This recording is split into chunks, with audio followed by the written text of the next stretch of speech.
સાચા ભાવથી કરશો, નીતિ અને નિયમથી કરશો તો પાછું તમારું દેવ રાજી થશે, તમને તમને કૃપા મળશે, આશીર્વાદ મળશે.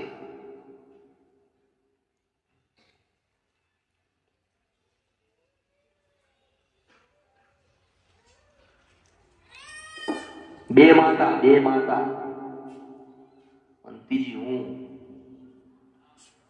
પહેલી તમને જન્મ દીધો એ તમારી જનેતા કહેવાય, અને બીજી તમારી કુળદેવી એ તમારી જનેતા કહેવાય, અને ત્રીજી મને માં કીધી ને એટલા માટે ત્રીજી માતા કહેવાય.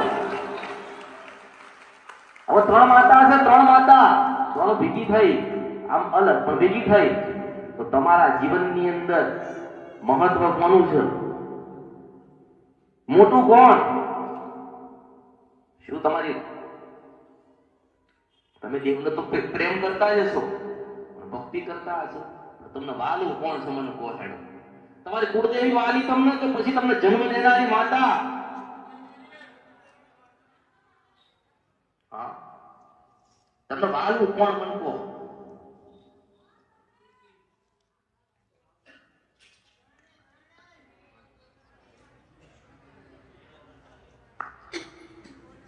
જન્મ દેનારી માતા, એને જન્મ આલ્યો ત્યારે ખબર પડી કે આ કુળદેવી છે.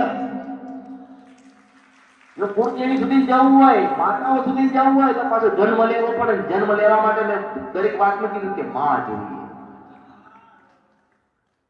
માં વગર તો કશું થવાનું.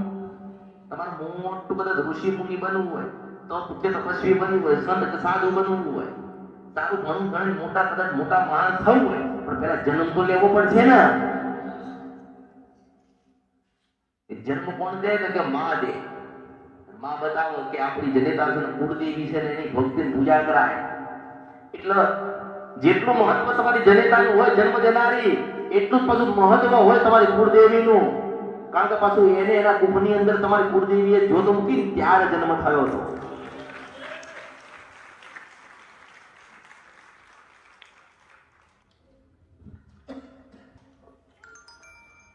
હું તો માધ્યમ છું, રસ્તો બતાડીશ, માર્ગ બતાડું છું, રસ્તો બતાડું, સાથે રહીને એટલું પૂરું કરો એવું કહું છું. બાકી તમે તમારી જન્મ દેનારી કે તમારી કુળદેવી હોય તમારે એને ભૂલવાનું નથી. કદાચ તમારી કુળદેવી કદાચ 12 મહિને તમે સુંદરી બદલતા હોય, એનું મંદિર હોય તો રંગ રૂપાણ કરતા હોય, નવું કદાચ એને 12